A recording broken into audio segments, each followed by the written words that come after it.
এত বড় মাছটা ছেড়ে দিলেন? ছেলে আসুক আবার ধরবো।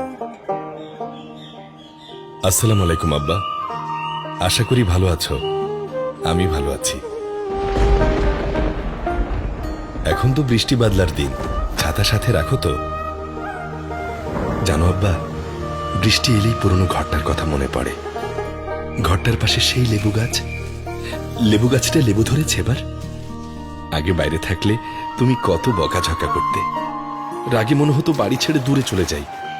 আর এখন তোমার বকাগুলোকে খুব মিস করি।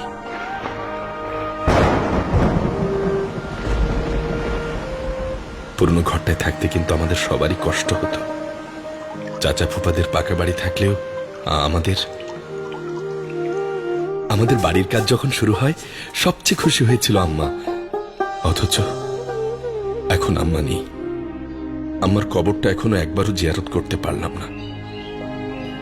সামনে ছুটি পেলেই চলে আসব।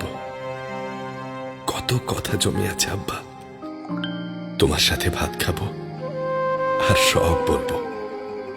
ইতি, তোমার রাজু।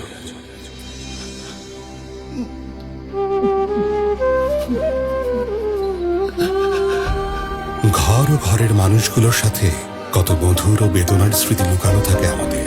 প্রবাস জীবনে ফেলে আসা প্রিয়জনকে মিস করেন যারা, সেই অনুভূতির কথাগুলো চিঠি আকারে লিখে ইমেইল করুন KSRM শেকড়ের টানে প্রবাসের চিঠি ক্যাম্পেইনে।